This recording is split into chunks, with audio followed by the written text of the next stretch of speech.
de riesgo asociados al cáncer de mama, ¿cierto? Hay otra pregunta, ¿alguien de acá de ustedes tiene algún familiar con cáncer de mama o ha conocido un familiar que haya fallecido, en este caso? ¿Tú? ¿Familiar de primer grado? ¿Qué era?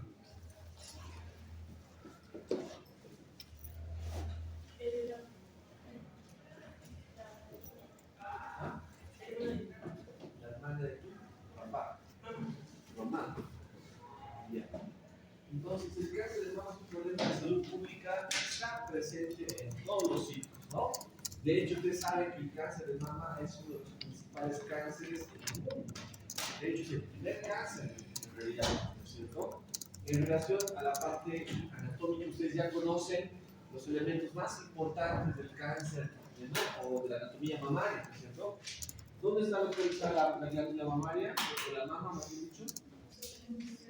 Está localizada ¿dónde? En la cara anterior del tórax, entre la segunda y tercera esta costilla, ¿no es cierto? ¿Qué más podemos decir de la mama? ¿Limitada por dónde?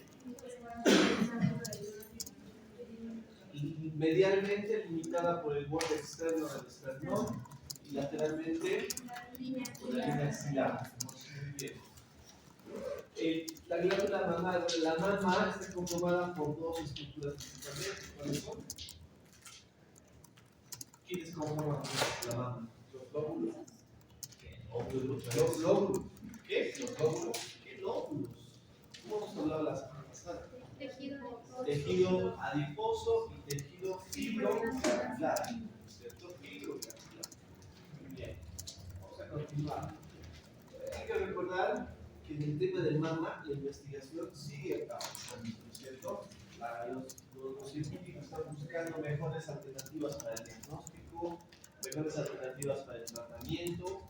Actualmente existe una revolución, no solamente en el tema de mama, también en ovario y otros tipos de cánceres, que nos permite estandarizar un sistema o las imágenes para su interpretación, ¿no es cierto? La semana pasada justamente vimos esa clasificación que dije que es importantísima, ya que se puede usar a nivel mundial. ¿Cómo se llama la clasificación para mama? VIRAS, ¿no es cierto? Muy bien. Las técnicas quirúrgicas cada vez tratan de ser menos invasivas. Lógicamente, si alguien se diagnostica de cáncer de mama, una de las opciones quirúrgicas, ¿cuál va a ser?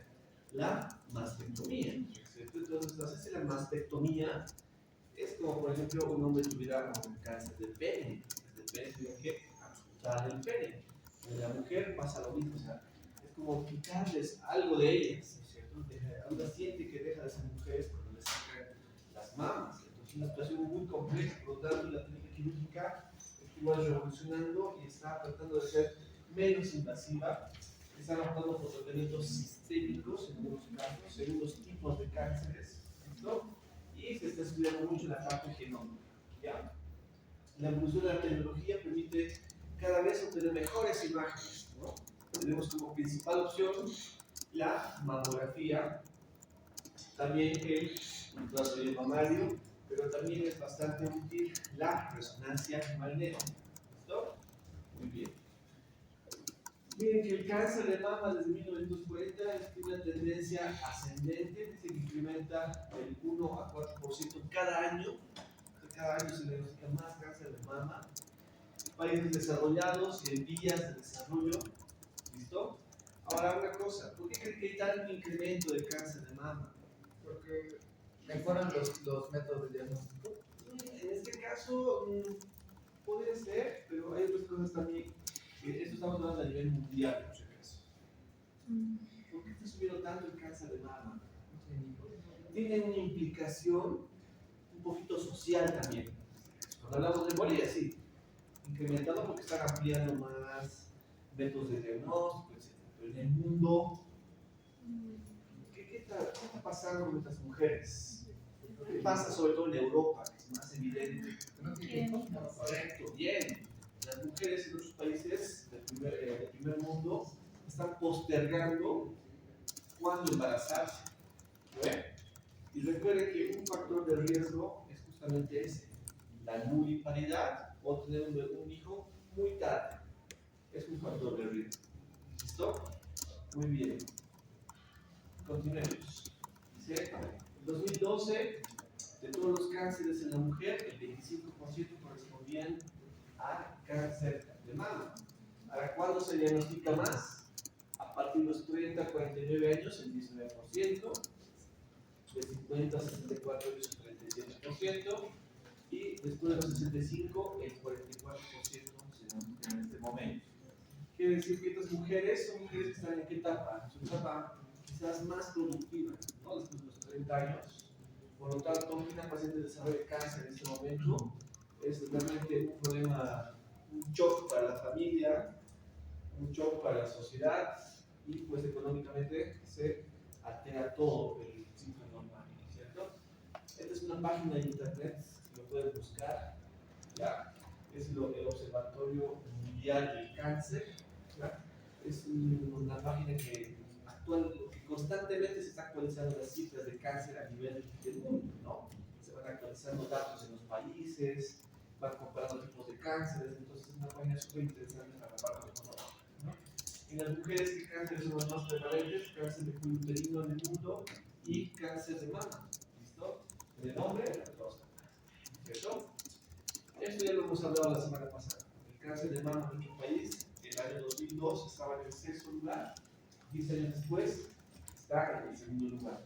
¿Qué elementos estaban implicados? Ahí sí lo que decías tú, ¿no? Se han empleado los métodos de tamizaje, se han generado nuevos programas de salud para justamente el cáncer de mama, pero actualmente sigue siendo la primera causa de muerte en mujeres de 35 a 54 años, ¿ya? Muy bien. ¿Qué es el cáncer de mama? Nada más que el crecimiento excesivo, desorganizado e invasivo de células propias de la mama. ¿Dónde se promueve el cáncer de mama a nivel histológico? Con más frecuencia. Les dije, aquí es donde se promueve el cáncer de mama. Muy bien, en la unidad ducto locular. Recordemos que en esa unidad ducto locular, ¿qué característica tenía? Que es sensible a hormonas. Muy bien, más que sensible es que tiene receptores. Tanto la parte ductal como locular tiene receptores para estrógenos y progesterona. Por lo tanto, muchos cánceres de mama, o la mayoría de ellos, son hormonodependientes. ¿Listo? Muy bien. El cáncer de mama se lo puede clasificar de esta manera: en invasores y no invasores. Cuando hay invasores, vean que los que están localizados a nivel del ducto, de la unidad ducto-locular, son los más frecuentes, 80%. Lo mismo con los invasores: 80% ductal infiltrante, ductal in situ. Y los lobulares son menos frecuentes, un 20%. ¿Ya? Por lo tanto, con esto simplemente estamos confirmando dónde se localizan los cánceres de mama. Algunos factores de riesgo. Principal factor de riesgo: ser mujer.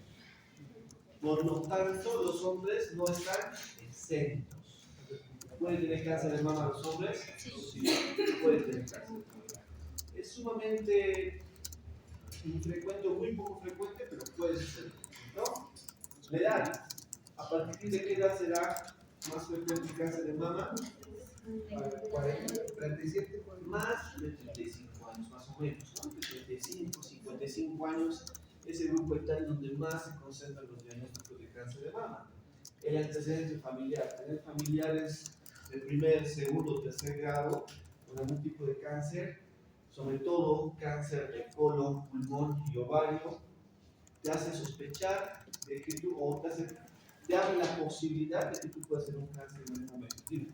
una mujer postmenopausia, desde que ya pasa la menopausia, una mujer ya está alrededor de sus 54, 55 años, ¿tiene alto riesgo? Ya es menor. Habíamos visto hace un momento, el diagnóstico de mujeres de más de 65 años es el 40%. En pacientes de 30 a 40 años, 19, 17% más o menos. Por tanto, va ascendiendo el tema del cáncer. ¿Listo? La parte genética. Cuando hablamos de genética, me estoy refiriendo a la modificación de algunos genes, ¿no es cierto? Por ejemplo, los BRCA1, BRCA2. ¿De qué se encargan esos genes? ¿Saben cuál es su función como tal? ¿Todos tenemos esos genes? Sí, todos tenemos. Pero ¿cuál es el detalle? ¿De qué se encargan esos genes? Son genes que se encargan de evitar replicaciones de células anormales. Ellos son como los policías que van controlando que ninguna célula crezca de manera normal. Entonces, cuando existe una modificación de esos genes, ¿no es cierto? Ya nos quitan los policías. Por lo tanto, un proceso neoplásico puede desarrollarse fácilmente. En palabras sencillas, eso es lo que sucede con los genes BRCA1 y BRCA2 modificados. ¿Ya? Muy bien. Exposición a estrógenos. Ya lo hemos hablado la semana pasada. No solamente estrógenos, sino también a progesterona, pero sobre todo a estrógenos. ¿Qué pacientes reciben estrógenos exógenos? Las pacientes, por ejemplo, con menopausia, en la terapia de reemplazo hormonal. Sobrepeso, sedentarismo son unos factores de riesgo, el abuso de las bebidas alcohólicas y mamas densas. Justamente hablamos la semana pasada, cuando hablábamos de mastografía, que las mamas que eran demasiado densas, radiológicamente, tenían implícito un factor ya de riesgo para el cáncer de mama. Entonces, es un factor de riesgo, ¿no? Y otros también, niveles bajos de vitamina D. Por eso, a toda paciente que tiene una mastopatía, un problema en la mama, ya sea benigno, muchos médicos optan por darle vitamina D durante unos 6 meses. Esto de manera de profilaxis, porque en algunos estudios se ha demostrado que existe una relación de niveles bajos de vitamina D con alguna lesión de mama. El hábito de fumar, exposición a la luz por la noche, algunos medicamentos, el poco tiempo de amamantamiento. La lactancia materna, cuando lleguen a la obstetricia, les van a explicar que la lactancia es un elemento protector para evitar el cáncer de mama. ¿Ya? Entonces, cuando vengan sus bebés, tienen que hacerles lactar, chicos. También podemos agrupar los factores de riesgo en estos 4 grupos que también lo hemos visto la semana pasada, ¿no? Factor de riesgo asociado a la reproducción, como por ejemplo, ¿cuál podría ser asociado a la reproducción? La nuliparidad. La nuliparidad, por ejemplo, la no lactancia, los abortos, ¿cierto? Hay también factores de riesgo de tipo hormonales exógenos, que reciben hormonas exógenas, genéticos y en relación a historias de enfermedad maligna o benigna de cáncer de mama, ¿no? En los factores de riesgo reproductivo, asociados a la reproducción, estos: la edad de la paciente, la menarca. Y cuando hablamos de menarca, ¿qué será pues un factor de riesgo? Que tenga su menarca muy temprana o muy tarde. Muy temprano. Muy temprana. Si tiene una menarca muy temprana, ¿qué quiere decir cuándo? ¿Antes de cuántos años? Menor de 11 años, ¿no es cierto?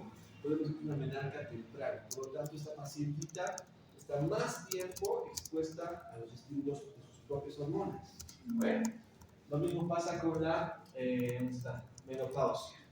¿Qué pasa con la menopausia? ¿Cuál es el Más factor de antes riesgo? ya tenía la menarca, más antes iba a tener la menopausia. ¿O no?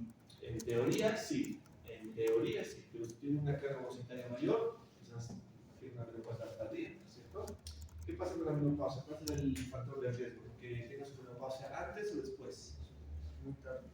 Muy tarde, ¿cierto? Que tenga más años menstruando, está expuesta a las hormonas, ¿no?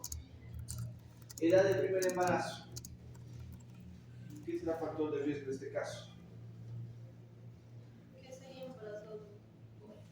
Muy tarde, exactamente. Muy mayor, muy tarde. Cuando hablamos de muy tarde, ¿a qué edad nos estamos refiriendo? ¿De más de cuánto? 35. Más de 35 años, correcto. Paridad. ¿Qué pasa con la paridad? ¿Qué será un factor de riesgo? Pocos hijos. Que no haya Que tenido. no hayan tenido hijos, o que haya tenido un hijito, o que la edad del primer embarazo sea muy tarde. ¿Es cierto? Muy bien. Y los abortos también forman parte de los factores de riesgo de tipo reproductivo.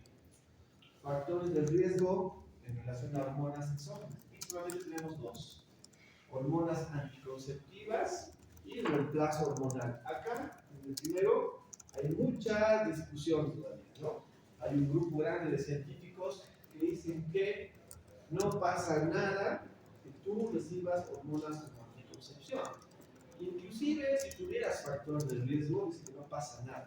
Pero otro grupo dice que las hormonas anticonceptivas con factor de riesgo es un problema que puede desencadenar la aparición de un cáncer. Y lo que sí está demostrado en pacientes postmenopáusicos, sobre todo que requieran o que tengan cambios a nivel de los que necesiten algún tipo de equilibrio hormonal, tratándoles si les dan hormonas exógenas, en este caso sí podemos desencadenar que despierte un cáncer hormonodependiente, ¿no? Factores genéticos, ya hemos hablado algo de esto. BRCA1, BRCA2, ¿cierto? En este caso, estos genes que tienen como objetivo evitar la proliferación atípica de células neoplásticas, cuando estos están alterados, pues abren la posibilidad para un tipo de cáncer. Por si acaso, cualquiera se puede hacer los estudios, ¿ya? ¿Cuál es el detalle? Si te dice que tienes un BRCA1 o 2 modificado, te está diciendo que tienes cáncer o que tienes posibilidades de desarrollo. Posibilidades. Solo habla de posibilidades, ¿no? Si vas sumando factor de riesgo, te está saliendo más grande la brecha para un cáncer, ¿ya? Pero no es tampoco específico para el cáncer de mama, ojo. Eso puede ser para un cáncer de colon, pulmón, ovario, lo que sea, ¿ya? Muy bien. En el tema de antecedentes patológicos personales y familiares, ya les decía, estos tres cánceres, colon, pulmón y ovario, están íntimamente relacionados, ¿ya? Si por ejemplo en tu casa tienes todos los varones de tu familia han tenido cáncer de colon o de pulmón, ¿cierto? Y tú dices, no, no pasa nada, solo había cáncer de colon, pulmón, mama, no creo. Claro que sí, puedes tú desencadenar un cáncer de mama. Ya, estos tres cánceres en los antecedentes familiares se constituyen un factor de riesgo para un cáncer de mama. ¿Ya? Algunas guías, como la guía chilena para mama, nos clasifican los factores de riesgo en tres grupos: de bajo riesgo, de riesgo intermedio y de alto riesgo. Aquí están casi todos los que hemos mencionado, ¿no? Primeramente, ser mujer, ¿listo? Tener más de 65 años, mutaciones en los genes BRCA1 o BRCA2, antecedentes personales de cáncer de mama, mama densa en la menopausia, familiares de segundo grado, dos familiares de primer grado con cáncer de mama, se constituyen en factores de riesgo alto para cáncer, ¿no? Intermedios, familiares de primer grado con cáncer de mama, densidad ósea alta en menopausia, radioterapia torácica y preeclampsia afílica. Aquí tenemos los de bajo riesgo. Hormonales, los que reciben hormonas, una menarca temprana, menopausia tardía, municipalidad o hijo después de los 35 años, que no haya tenido lactancia, uso de anticonceptivos, obesidad, cáncer de ovario o algún. ¿Listo? Esto nos dice la guía chilena sobre cáncer de mama. ¿Cuál será el principal síntoma en relación al cáncer de mama? Lógicamente, con su cabeza pasa la presencia de un bulto en la mama, ¿no? De hecho, el 80% de las pacientes diagnosticadas con cáncer de mama, el primer síntoma que han identificado es un bulto en la mama. Por lo tanto, puede ser un bulto como tal, pero también puede haber formas anormales en la estructura de la mama, como por ejemplo también puede haber endurecimiento, ¿no? De hecho, todos los cánceres casi se presentan por endurecimiento, ¿no? Cáncer de lo que sea, ¿ya? Los hundimientos y las asimetrías, les explicaba la clase anterior, ¿a qué se debían? La pérdida de los ligamentos. A la pérdida. De los elementos. Debilidad. Recuerden que el cáncer comienza a proliferar y comienza a tomar estructuras aledañas. Tracción, Entonces, esas ¿no? estructuras son, Tracción. ¿qué cosas? ¿Cómo se llaman esas estructuras que sustentan la mama? Ligamentos de Las crestas de Duret y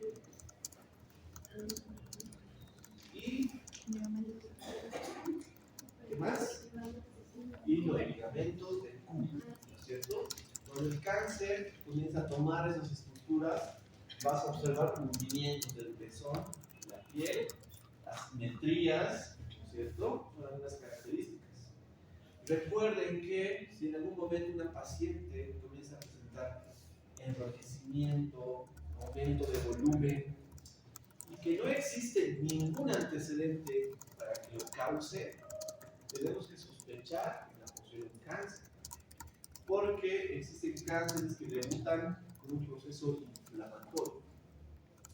Entonces, mucho ojo, si tienen en algún momento una paciente con una mama aumentada de tamaño, roja, dolorosa, que sea sensible, no hay antecedentes de golpes ni de trauma, sospechen en esa posibilidad. ¿Okay? Protuberancias, vasos atípicos, dilatados, secreción o fluido por el pezón. Aquí, ¿cómo podemos diferenciar una patología benigna y sospechar de una maligna en relación a la secreción del pezón?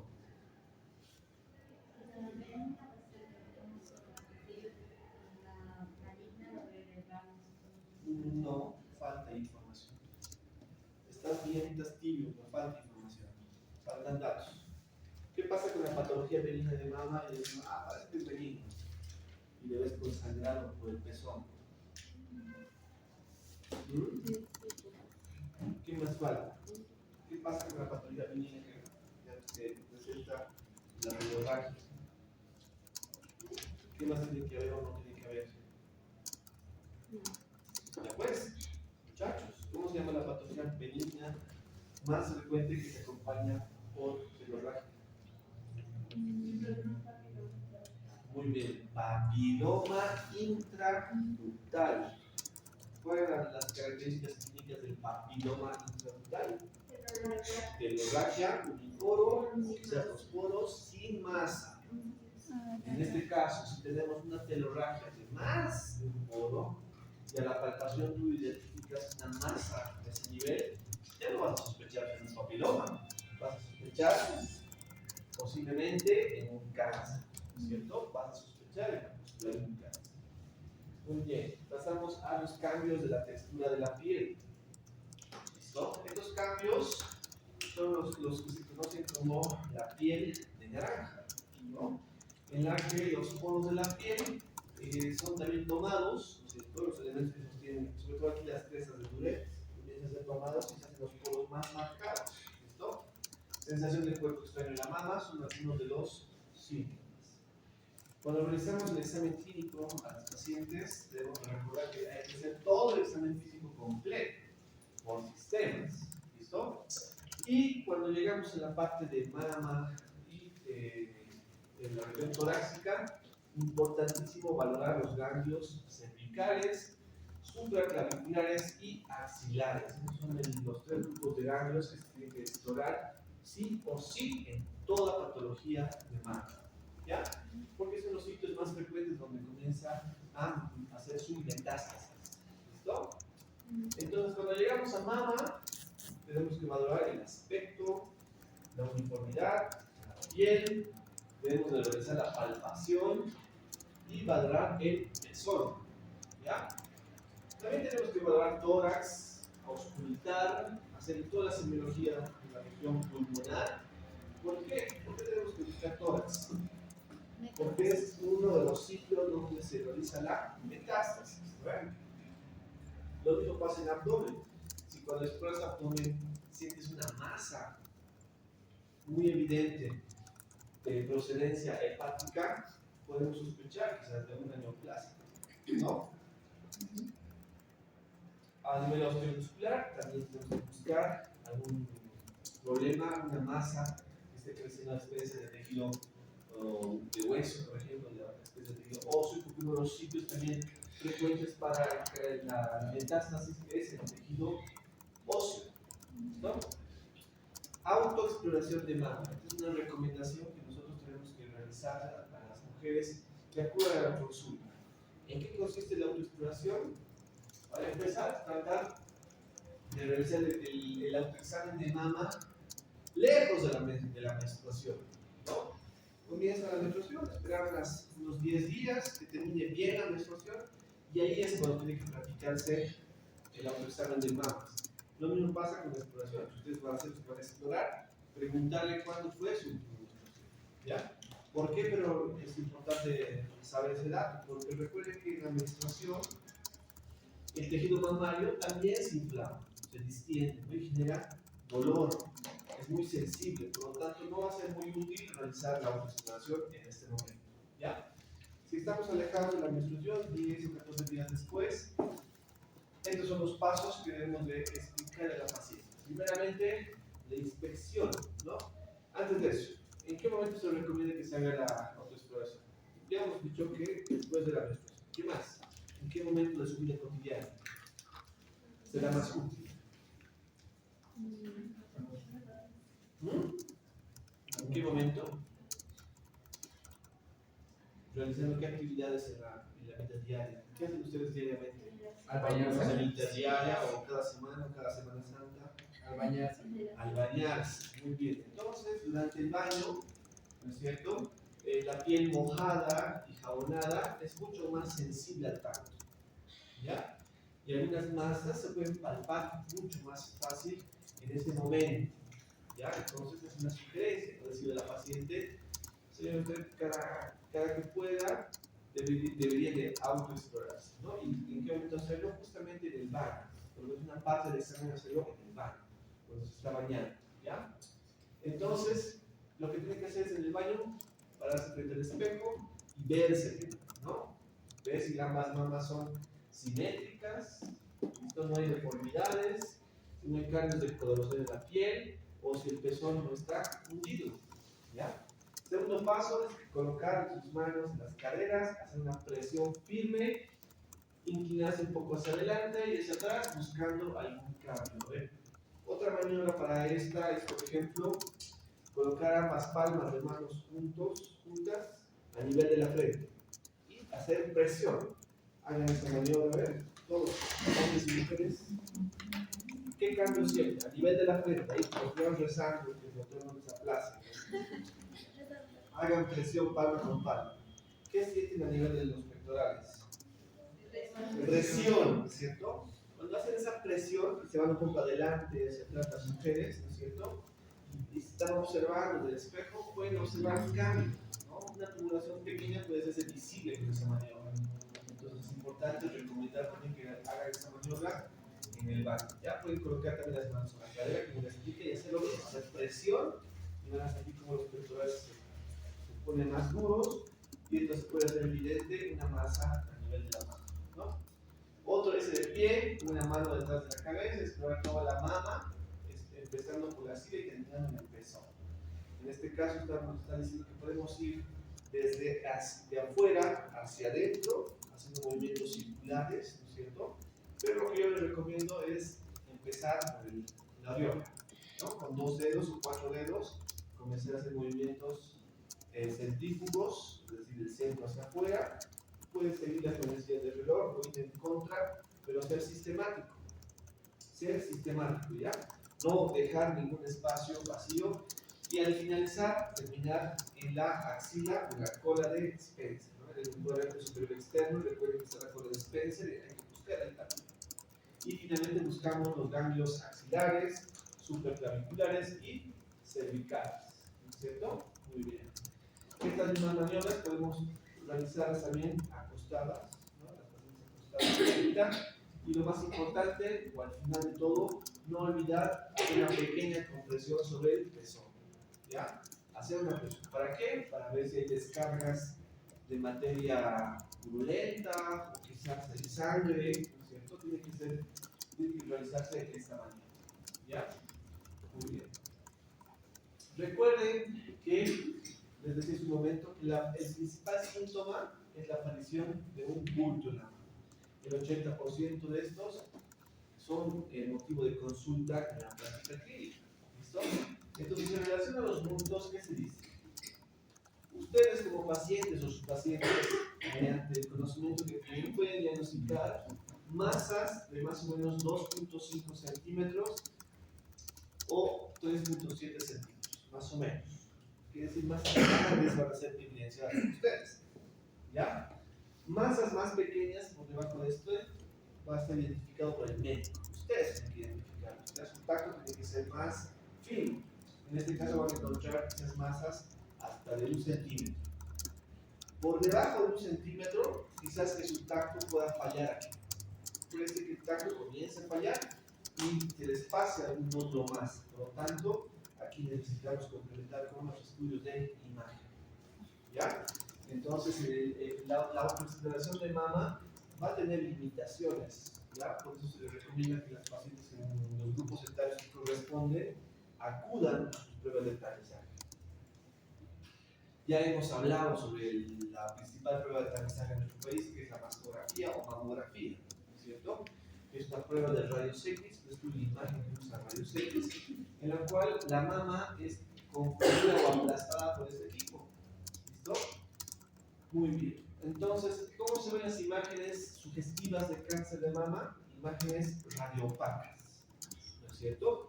Mientras más densa, es decir, mientras más blanca sea esta imagen que vemos aquí, más sugerente que sea un cáncer de mama. ¿Ya? ¿Qué otros aspectos nos hacen pensar que es un cáncer de mama en relación a su forma o tamaño? ¿Qué otros detalles más podemos describir en relación a la imagen? Si tiene escripturaciones así como estrellas, es más sugerente de que sea un cáncer de mama. Si los contornos son irregulares, también, ¿cierto? Mientras más blanco, también. Entonces, la ecografía también complementa los hallazgos. Necesitamos complementarlos con otro estudio. ¿Ya? Algo interesante en el tema de ecografía. Las lesiones que tengan una forma más, ¿cómo les diría? Por ejemplo, aquí está la piel, ¿no es cierto? Esta lesión que observamos acá tiene una distribución más aplanada. ¿Ya? Cuando la lesión es más parada, como dice acá, se mira así, más alto que ancho, este tipo de imágenes son más sugerentes de un proceso maligno, por si acaso. ¿Ya? Cuando en la ecografía observamos una imagen que tenga más alto que ancho, es sugerente de malignidad. Si es más ancho que alto, benignidad. ¿Listo? En nuestro país, la recomendación es realizar la mamografía en pacientes de más de 40 hasta los 69 años, cada 2 años. ¿No? En sus países, de nuestro país, pueden buscar sus días, pero están oscilantes en este mismo grupo etario. ¿Ya? Entonces, la mamografía tiene una sensibilidad alta, tiene 86.7% de sensibilidad. O sea, es un estudio muy sensible para el diagnóstico de cáncer de mama entre las edades de 40 y 49 años. Y es más sensible aún en pacientes de más de 60 años. Esto se debe a que justamente el tejido fibroglandular a esa edad tiene una densidad mucho más baja, ¿no? Y bueno, su diagnóstico reduce la mortalidad entre un 20 a un 35%. ¿Listo? Ya conocemos la clasificación del VIRAX. Un VIRAX 0, ¿qué significaba, chicos? Una muestra suficiente, necesitamos complementar con más imágenes. Un VIRAX 6. Un VIRAX 6. ¿Qué? Es una paciente ya diagnosticada con cáncer de mama, solamente estamos haciendo control y seguimiento, ¿no? Un VIRAX 4C. Alta sospecha de cáncer. ¿Cuánto por ciento de posibilidad? ¿Más de cuánto?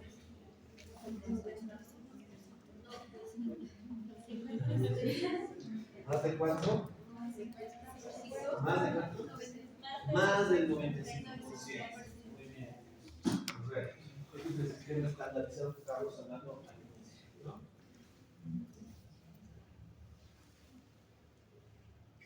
Entonces, dentro de los exámenes auxiliares que vamos a solicitar, tenemos que pedir pues estudios de imagen, ¿no? Una tomografía, rayos X, ecografía, resonancia, según lo que se necesite, ¿no? El perfil hepático, el perfil renal, por la posibilidad de metastasis y el consejo genético, ¿no? Buscar información, indagar, que el genetista busque quizás algunos genes modificados para que se pueden constituir el factor de riesgo para el cáncer de mama, ¿no es cierto? Algunos marcadores tumorales pueden ser útiles, sobre todo para el seguimiento ya del cáncer de mama, como el CA15.3 o el CA. ¿Listo? También la búsqueda del ganglio centinela, que es el primer ganglio donde comienza a llegar células del cáncer de mama, es importante. La diseminación del cáncer de mama puede ser por vía linfática, locorregional y hematógena. De estas, ¿cuál es la más frecuente? La loco-regional, es la más frecuente, ¿ya? Y la vía hemática va a ser, digamos que si se disemina por vía hemática, la posibilidad de una metástasis pronta generalmente se provoca por vía hematógena, ¿ya? Si tenemos un paciente con un cáncer de mama, diagnosticar en teorías en un estadio temprano, si al poco tiempo hace su metástasis rápidamente, puede ser que la vía de diseminación ha sido por vía hematógena. ¿Listo? Entonces, ¿cuáles serán los principales órganos donde se hace la metástasis? Pulmón, hígado, Muy bien, pulmón, hígado también, ¿qué más? hueso, Hueso y cerebro. Muy bien, esos son los principales órganos, ¿no? Muy bien. Ahora vamos a ver, ya hemos hecho los estudios de tamizaje. Ya hemos encontrado la posibilidad de que una paciente pueda tener un cáncer de mama. Porque tiene un nódulo palpable, duro, ¿no es cierto? Le hemos hecho la mastografía y se identifica una imagen radiopaca de contornos mal definidos, estimulados. ¿Qué se hace a continuación? Ante toda sospecha de cáncer. ¿Qué hacemos a continuación en cualquier sospecha de cáncer? Hacemos una biopsia. En mama, la biopsia se realiza con una aguja gruesa que se llama Turku. Actualmente, la recomendación máxima es realizar esta biopsia por ecografía o eco guiada. Nosotros, una persona nos hace la ecografía y nosotros hacemos la biopsia observando dónde está la lesión. No hacemos ya las biopsias a ojos cerrados. ¿Ven? Somos muy puntuales donde queremos ver la disparo. Entonces, en este video vamos a observar justamente cómo se realiza la biopsia con la aguja gruesa, que es el Turku.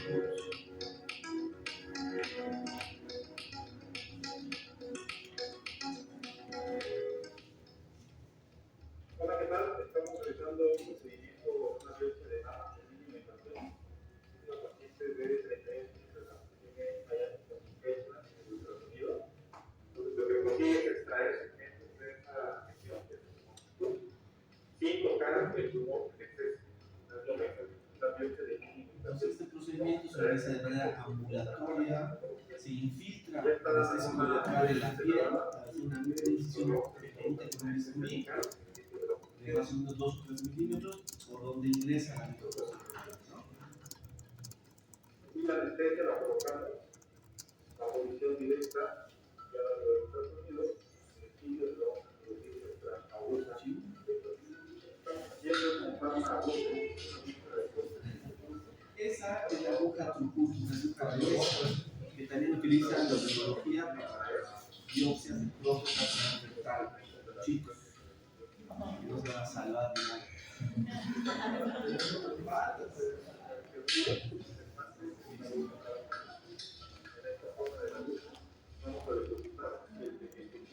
La aguja Turku lo que va a hacer es que la parte con filo, una vez que esté cerca del tumor, va a disparar una vaina y va a atrapar tejido y lo va a meter en el interior de la jeringa, ¿no? Ahí está el tumor, ¿no es cierto? La lesión primaria está aquí. Y una vez que se encuentren ya en una buena posición, es de la aguja, ¿no es cierto? La parte derecha de la pantalla. Ya que tuvo un buen contacto con el tumor, se va a preparar para hacer el disparo. Justo Y enfrente se de realizan varios disparos, ¿no?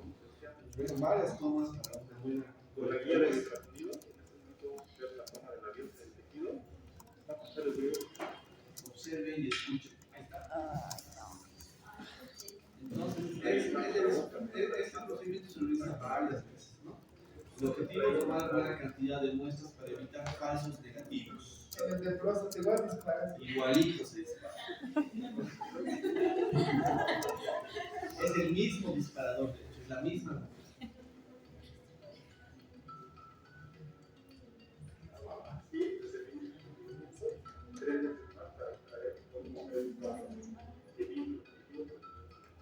¿Cuál es la importancia? Una vez que se realizan estos disparos, por si acaso, lo que sigue a continuación es realizar un vendaje compresivo. que después de tantos disparos son lesiones, ¿vale? No solamente va a tocar el tejido sospechoso, sino también el tejido bueno. Entonces la biopsia, Por lo tanto, puede que se metan ahí al medio vasos sanguíneos y pueda comenzar a sangrar. Entonces, después de este procedimiento, se tiene que vendar al paciente con una buena intención. Se le ponen gasas, apósitos y se hace un buen vendaje con eso. Yo he visto casos en los cuales que después de realizar la biopsia ha hecho hematomas. Un hematoma fácilmente, sin efecto, se ve un absceso. Y a veces, pues, en la situación se pone pésima ya con el paciente, ¿ya? Y de paso que les haga que es cáncer, peor todavía, ¿ya? Entonces, ¿qué paso viene a continuación de que tenemos la biopsia? Aquí no se acaban actualmente los cánceres, ¿no? La revolución en el diagnóstico y tratamiento para cáncer de mama sigue avanzando. Entonces, el diagnóstico va a tratar de ser más específico. No basta hasta este punto que el patólogo agarre el tejido, lo vea al microscopio, le ponga sus distinciones y diga, ah, sí, cáncer de mama. Actualmente, para dirigir un buen tratamiento necesitamos saber qué tipo de cáncer es. ¿Listo? Y aquí viene el estudio inmunohistoquímico. Es el paso siguiente actualmente. ¿Sabes? Ya no basta con solamente la biopsia, hasta ahora hay que saber qué tipo de cáncer es. Este estudio inmunohistoquímico lo realiza el patólogo, ¿ya? ¿Y a qué conclusiones va a llegar el patólogo? Nos va a decir, por ejemplo, si es un cáncer de mama luminal A, luminal B, ER2 o triple negativo. ¿Qué significan estos? Un luminal A significa que ese cáncer tiene receptores para estrógeno, tiene receptores para progesterona y negativo para ER2. ¿Ya? Y el ER2 es una proteína, por si acaso, que también coadyuva en el tema de cáncer, ¿no? El luminal B nos dice que tiene receptores para estrógeno, puede o no tener receptores para progesterona, puede o no tener receptores para ER2. ¿Listo?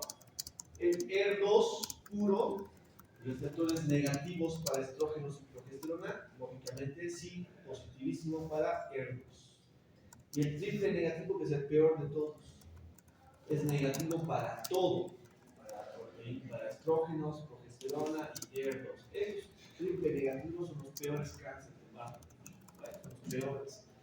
Ahora, ¿por qué es importante reconocer qué tipo de cáncer es?